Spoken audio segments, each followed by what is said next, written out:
my channel, Button and Pip. I've got something really exciting to talk to you about today. I've been really itching to talk about this, and finally it's kind of out into the wild and I'm able to talk about it. If you haven't seen, I have taken part in the Love Sewing magazine readers review. Amy, who runs the magazine, Almond Rock Sews, a link to her Instagram feed down below. She contacted me and asked me if I'd like to be part of her reader review feature, and I was just like, really? I was so shocked. Oh my goodness, it was such a lovely surprise, and I just went, yeah, no problem, I'd love to be part of this experience, and it really was such a special experience. If you're not in the UK or you've never come across this magazine before, it's a monthly sewing magazine that you can pick up in Tesco, WH Smith, anywhere else in newsagents, and it provides patterns as well as downloadable patterns that you can get from their website. And let me find the page. And each month a reader is asked to review the pattern that comes along with the magazine, and there's me.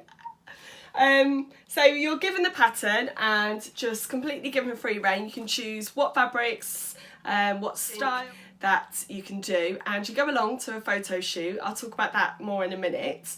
And oh wow, look, it's just amazing. Let me first of all talk about the pattern. So this is the actual pattern, McCall's M7324. There we go. Now this isn't the actual pattern that is given free with the magazine. This is the pattern that I was provided before the review. It's a slightly different envelope on the actual one that's given away, and I've passed that on to a friend because I was really lucky to be given this one.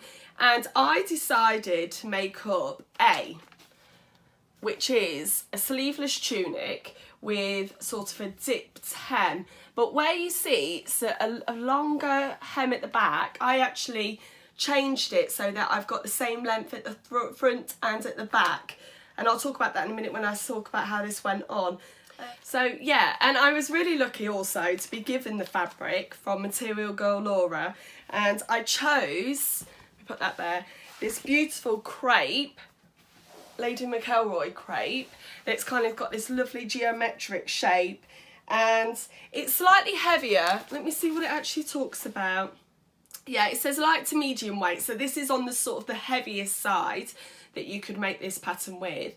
But what I wanted was more of, less of a blouse and more of a going out top, and I think I've achieved it using this, so I'm really, really chuffed.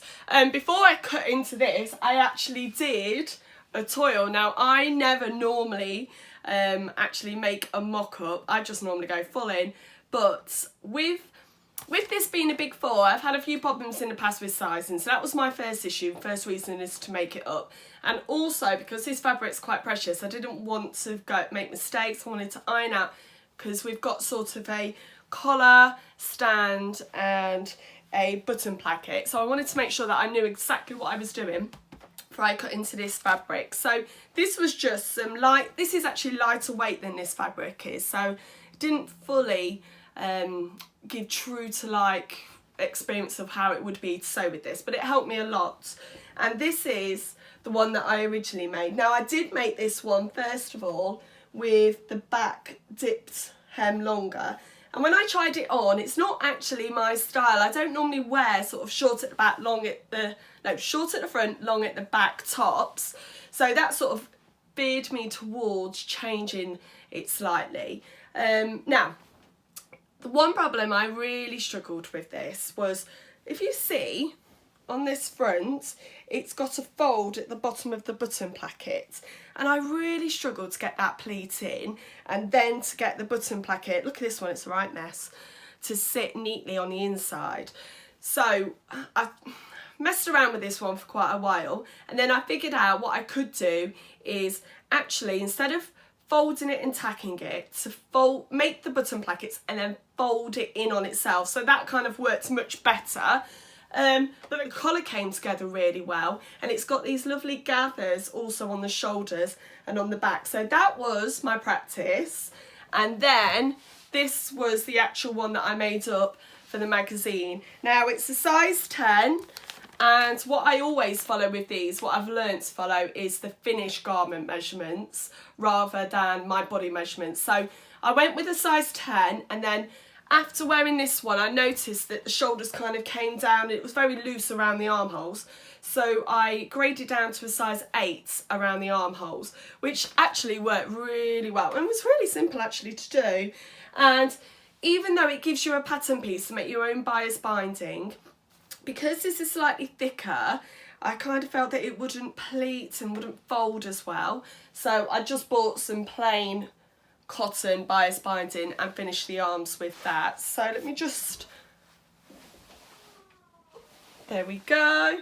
So yeah, I made this, and then it kind of sat in my wardrobe for quite a while, and I was preparing for the photo shoot. So let me talk about that. Wow, that was an experience. The Love Sewing offices are up in Stockport near Manchester, and I was invited along one afternoon for the photo shoot, and it was it really surprised me, because when I walked in, they got the other magazines with that publishing group, and then one corner was all for Love Sewing, and Love Sewing had this very familiar background of panels, white panel wall. And it was really strange to just see the backdrop there, and it was really surreal. And the lovely Nina did my hair and makeup, and I don't wear much makeup, and I was a little bit nervous actually of having my makeup done for me. Even on my wedding day, I did my own makeup. But she was really brilliant. She said to me, how do you normally wear your hair? How do you normally wear your makeup? Because she wanted it to make it look like me, which I thought was just really put me at ease a lot. So I curled my hair because I kind of like the curl. It's a bit flat today. And then I just had sort of a plain makeup. And now, this impressed my daughters when I got home. I actually put fake eyelashes on, and I was like, I've never really worn them before, so it was a very lovely experience to have that. After my hair and makeup, I changed into jeans. I actually took these Mia jeans. I spoke about these Mia jeans in my last video. These Mia jeans. And I did take these along for the photo shoot, but because they were black, it kind of I didn't think it would photograph so well, so I borrowed some blue jeans and then some lovely pink shoes. They're so nice. They were from Next, and I'm gonna have to look, because they were just the right height of what I would normally wear as well, and they were pink suede, hot pink suede, and they were just gorgeous.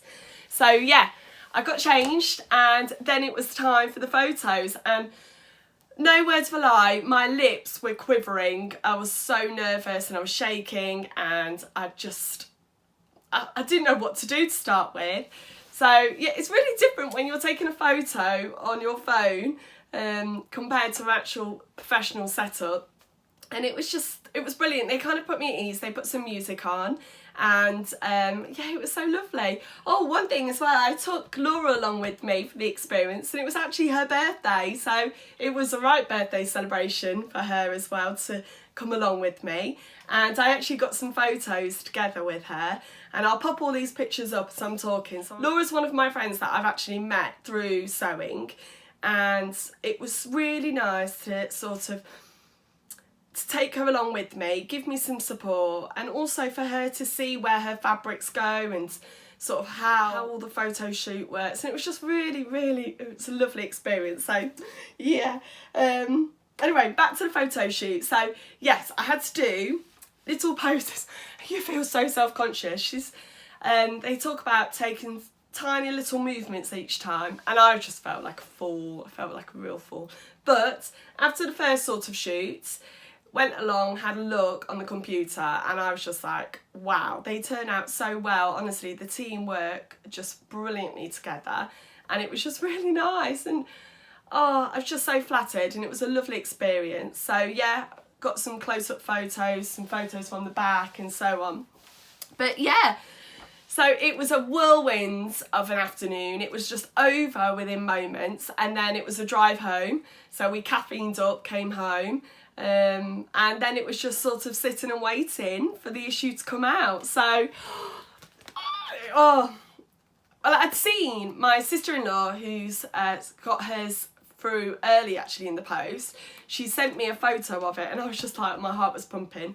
And then I quickly ran into Tesco the day that it was released and even asked the lady, I was like, excuse me, you've got Love Sewing magazine? She was like, I think it's on the crate.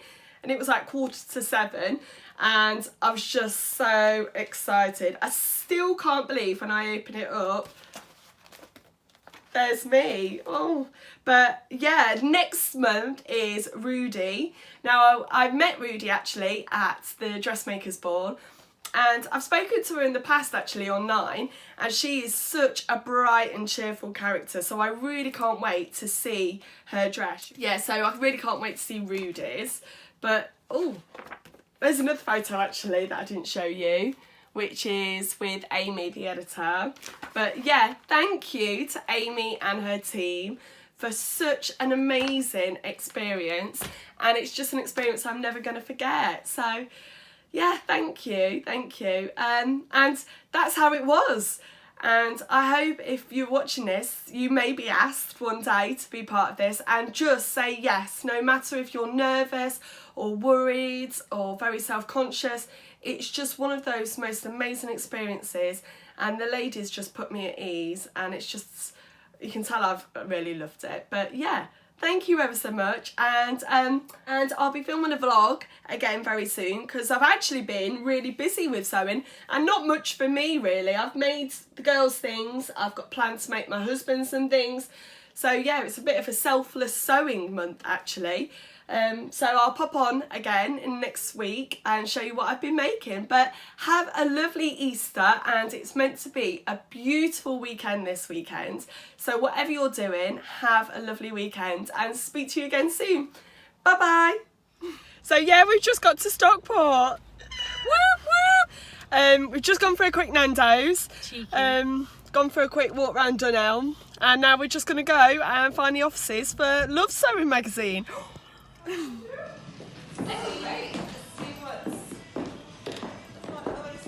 my goodness!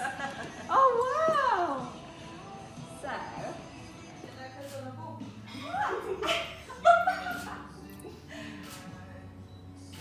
oh, these are lovely.